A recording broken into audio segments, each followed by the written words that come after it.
Whatever it is that is touching you today in this goddess empowerment, it's yours. You don't need to believe anything I say.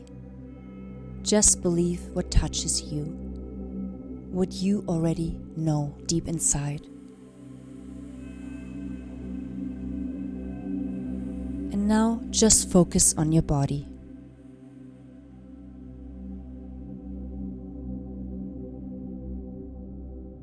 Notice the space your whole body is taking up in space. Just notice it.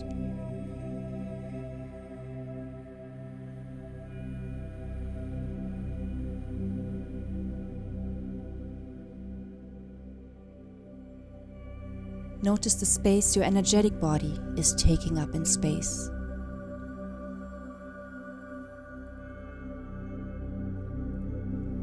And allow yourself to take up that space.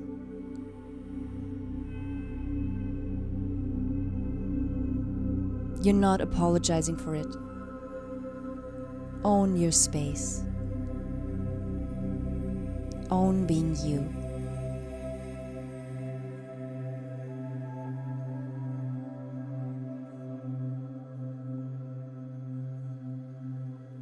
You are so much more amazing than you think. You might think at first that you're being defined by your thoughts and your emotions, by your character, by your circumstances. You can be, but nobody can put you in that kind of prison other than you. What happens is when we're living unconsciously, then the same thoughts that we're having every day lead to the same emotions every day, lead to the same behaviors, which create our personality and create our reality. This way we're programming ourselves without even noticing it. These programs then run automatically and drive us day to day, without that we're even aware of it most of the time. It's like driving in fixed train tracks, moving in patterns. Our body is like our unconscious mind, holding these patterns. Because we're so used to it, we become addicted to those patterns. It might even feel like we can't get out of these pathways. It actually makes us feel safer staying within the familiar. It is a lot faster to go down a path that has been walked on many times before than to create a new path through the unknown wilderness. It's much easier to go into negative emotions and thoughts than into positive ones. When you put your attention to it, you might be able to become aware of that. It's actually a survival mechanism, which might serve as to protect us from a saber-toothed tiger, because remember how we got almost hurt last time, so our program tries to prevent us from being too adventurous. But because of this fear program, we easily overreact to small situations, while there's nothing like a saber-toothed tiger threatening us. This day-to-day stress will not kill us immediately like the tiger might, but it will turn into various health symptoms and eventually into chronic disease and kill us slowly. Stress, or better said, how we respond to stress, is a big player in all chronic disease. Although we think we don't want stress, we can actually become addicted to stress, negative emotions, suffering. It's not conscious, of course. How do we become addicted to it? On an unconscious and on a chemical level. If we're used to getting stressed in a certain situation or at a certain time of the day, the body will remember this rush of chemicals and repeat the reaction. The thing is, we are somehow getting something out of stress, negative emotions, suffering even. And I don't mean people who are in tragic life circumstances, but I mean that kind of day-to-day resentment, feeling like a victim, feeling life is unfair. Even if this idea might sound absurd to you right now, see if we can stay a bit open to exploring that idea. Maybe you can explore that next time when you're feeling stressed. How the rush might be providing something, maybe just excitement or the feeling of being alive. When we're angry at someone, does that make us feel stronger and like we're being right? Does that somehow protect us from being vulnerable? or when we're feeling like we're hard done by, like we're a victim, like it's unfair, does that make us feel righteous? Does that give us an excuse for how we're behaving, for that we can't change, that we're powerless? When we're afraid, does that keep us in our comfort zone? When we're feeling guilty, that might be a familiar space for us, a place where we feel safe somehow. It's easier than going into an unknown space, being in a new state. The unknown path is usually uncomfortable at first. But once we own that nobody and nothing is able to make us feel a certain way, and we're taking on responsibility, it's incredibly empowering and freeing like nothing else. The thing is, people and circumstances can be the triggers for our feelings, but the ammunition is already in us. We are the gun in this metaphor. And this is not about blaming ourselves. That's not at all where I'm going with this here. It's about getting out of a victim mentality and reclaiming our power. Taking responsibility for our part is extremely courageous, empowering, and freeing. You can make the decision to not give away your power to that person or circumstance, to that pattern. And by the way, it's not really about the other person or circumstance anyways. It's just about you. You can free up that energy of guilt, resentment, shame, and fear and use it for something better. It all really is just a massive energy suck. But in order to create a new reality, you need to become new. It might feel at first that you're too stuck in the ways you're used to, but you can change. You're not your nervous system. You're not your history.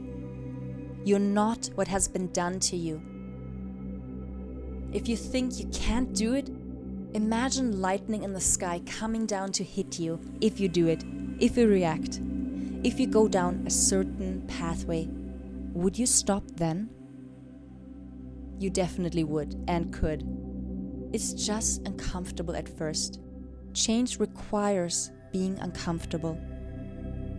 The moment we realize that our thoughts and emotions don't define us, that this is not who we are, they don't hold power over us. There's a space between what's happening and our reaction to it. It's there, and by increasing awareness, we can catch ourselves and pause for a moment and see that we don't have to do what we'd usually do in that kind of situation. That's freedom. By increasing your awareness, you'll be able to recognize where you actually make a decision. You might be able to stop, or you might react, but shortly after, you might be able to see where you had a choice. When you go on that new pathway, you're installing upgraded software in your body. Then you're not going into the past, the traumas, the familiar ways, the ways of your ancestors, but into the future.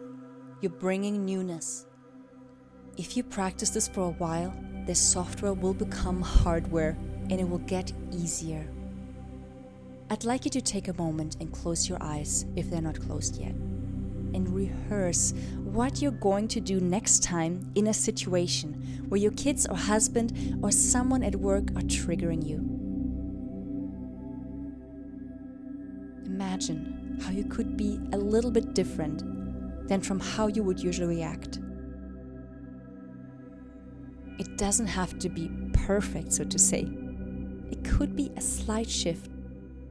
And that slight shift could surprise them and bring them out of their train tracks. Don't expect it though. This is your work. So picture the situation where you want to be different. What are you going to do next time? Picture the kind of mother, businesswoman, wife, or lover, which is a better word I find, you want to be, you know to be. Where do you want to be in your life? With your health? In your relationships? How do you want to feel? It's usually always about the feeling that we desire. It's not about the situation or the thing. It's about the feeling that we want from it. If we have an option, which thoughts and feelings we choose to believe, we might as well choose empowering thoughts that make us feel good. Yes, most hours of the day we're stuck in our programs, and we can say we're thinking a certain way because that's how we were raised. While that's true in a way, it's the voice of the victim speaking here. The decision and the responsibility are still ours. Once we're conscious of it, it's just a choice. Or we might think a certain thought and at least catch ourselves later and see it for what it is. That's fine. But thoughts are not necessarily real, and emotions are a result of the thoughts we have, and they are also not necessarily real. Don't trust your thoughts and emotions first. Trust you first, what you know. It's so empowering to see that how we feel doesn't have to be a product of circumstances, how the day went, what happened and what didn't happen. We can already feel how we ultimately want to feel once we reached our goals, once we tackled our health challenges, once we have more money, once we have more time, once we have ironed out our relationships, whatever it is that we're desiring. Without that, we have to wait for the circumstances to happen. You can experience emotionally what you want to experience before the actual circumstance. And we're going to practice that. And what we're doing here is actually manifestation. Also, have you ever wanted something really badly and thought it would make you feel so much better when it happens? And then it happened and you felt good for a little while, maybe just a day, and then you went back to your default lower vibrational state that you were used to before. Then we need the next high, so to say. That could be food, coffee, treats, something we buy, something else we need to happen, some form of quick fix so that we don't have to feel the discomfort, the pain in the moment. And don't get me wrong, those things are totally fine, and please treat yourself. That's important too. I'm saying here that we don't need to be dependent on outside things. Real happiness comes from the inside and it's not dependent on anything. And you know that, of course. So why not have what you're waiting for right now? What feeling do you desire?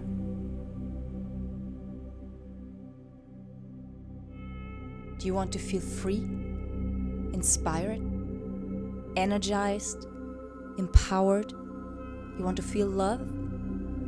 Feel it right now. Have it now. Wait for it till you feel it in your body.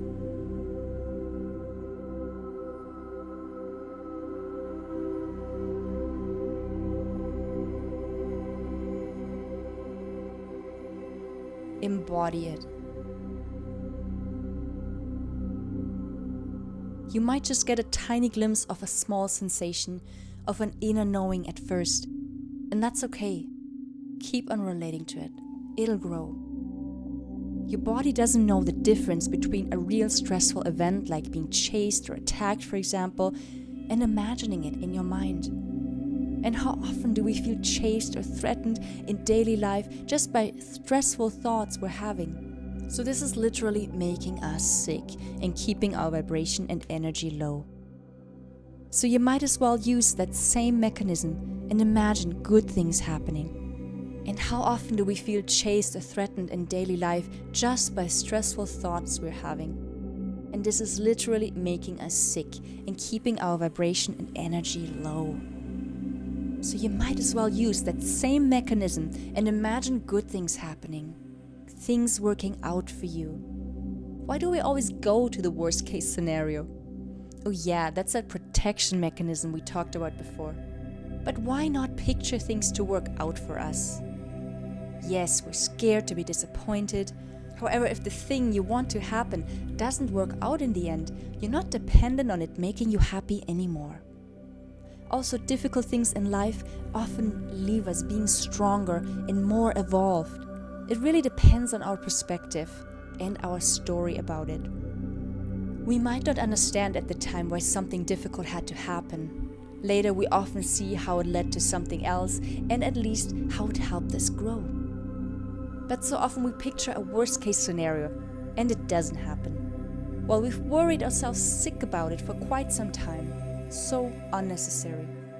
And I'll tell you what, the likelihood that things work out if you're in a relaxed, wholesome vibration of gratitude is 1,000,000 times higher. The universe only gives us what we think we're worthy of receiving. This is very important. So by changing our thoughts and emotions, we change our frequency and our cellular energy. It's actually proven by neuroscientists.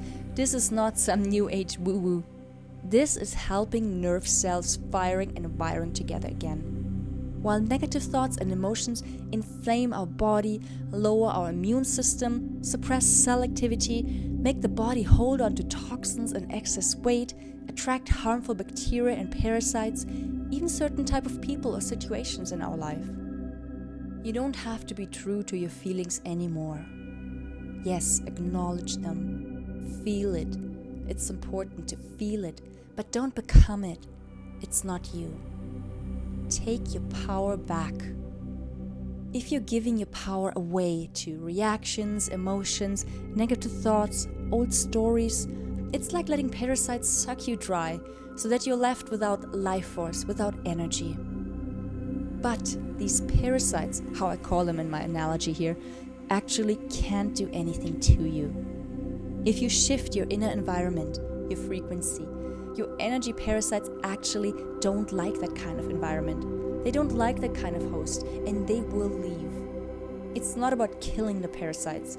It's about changing you so that the parasites are running scared in the other direction. Maybe you're able to see where these parasites are feasting off your energy and where you are embodying something they can't get. The difference between where you are powerless and where you are standing in your power. For example, it's a very common pattern to beat ourselves up on the inside out, all day long, to feel bad about ourselves. Instead of beating yourself up, be your best cheerleader. It seems so normal to beat ourselves up, but think about how distorted that actually is. Instead, we could cheer ourselves on how we would cheer on someone we love. When you try that, it might feel cheesy at first, but that's just because it's unusual and probably very different from what you've been doing before. Catch yourself when you beat yourself up, or when you find yourself in a loop, in a familiar reaction, and celebrate every time that you caught yourself when you slipped, instead of beating yourself up for that you did. And forgive yourself.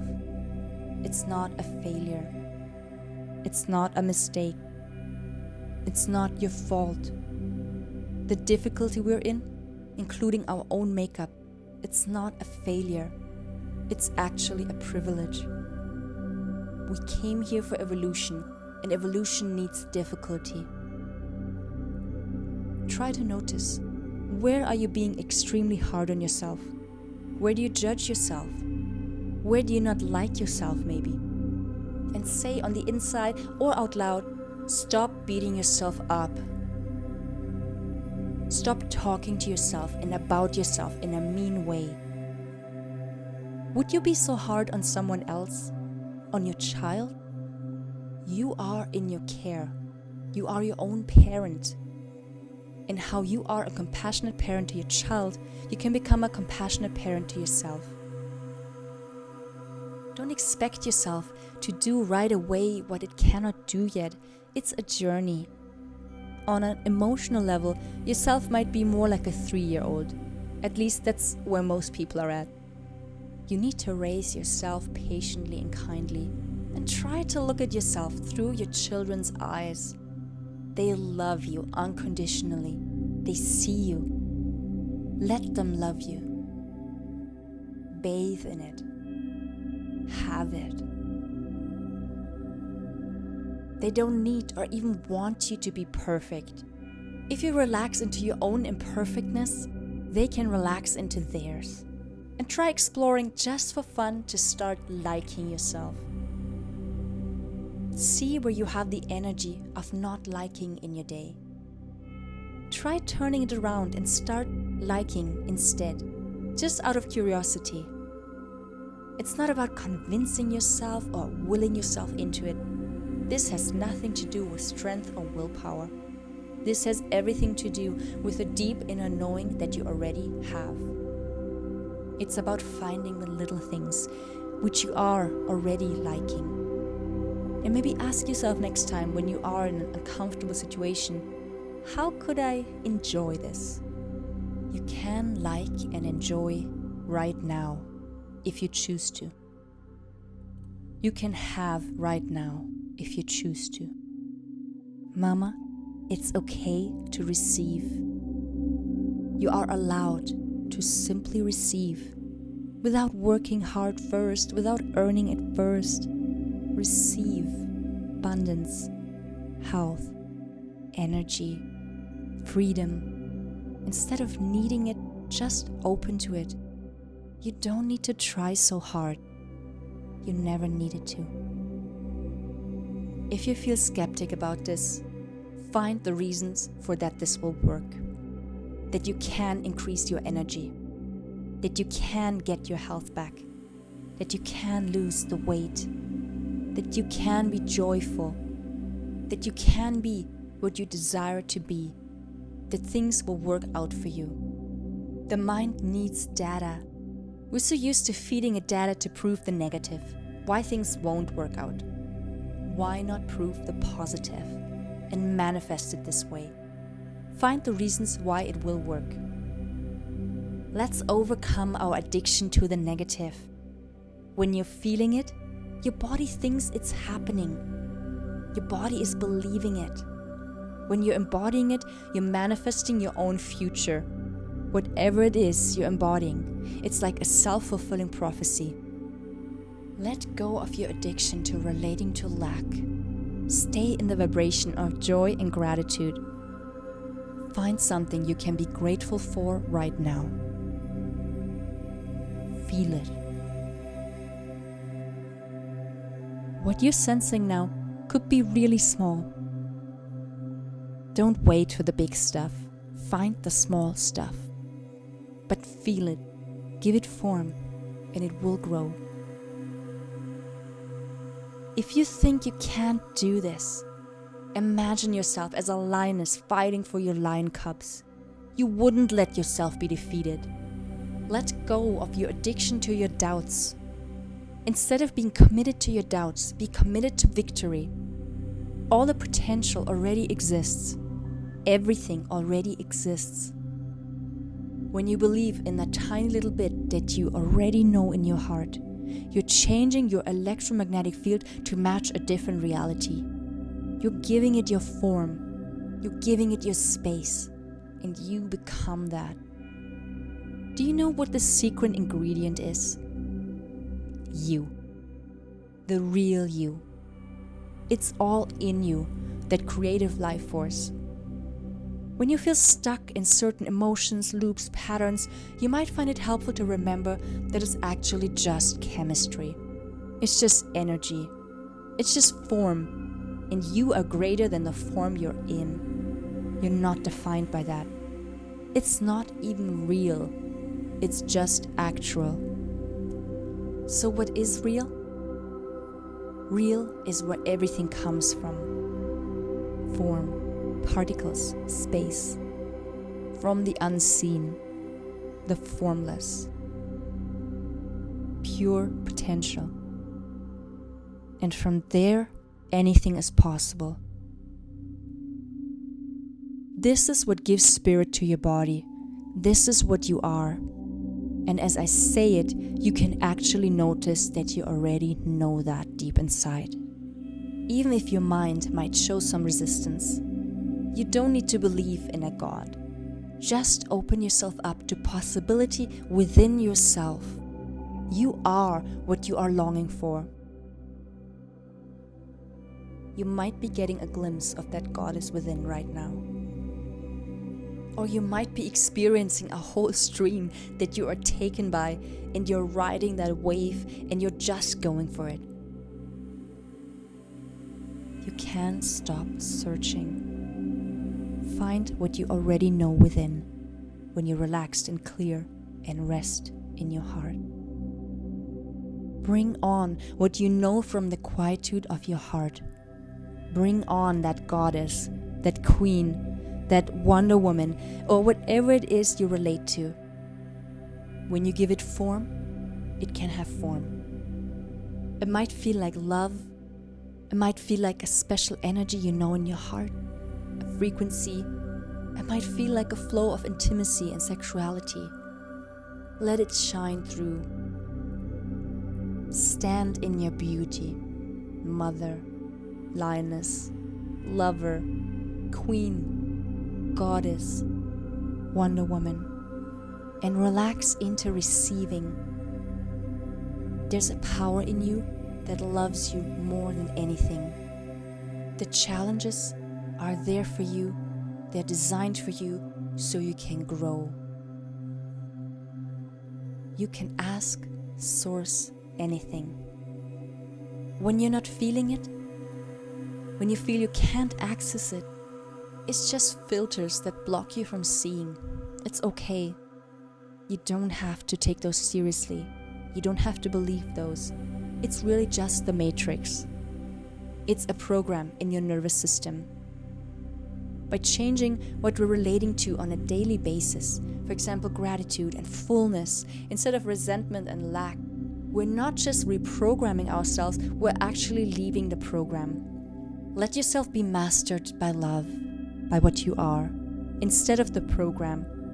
Get off the train.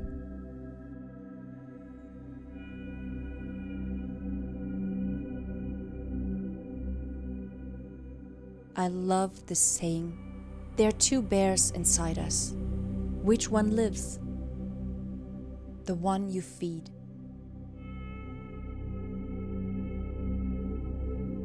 You have both in you. It's up to you which one you give form.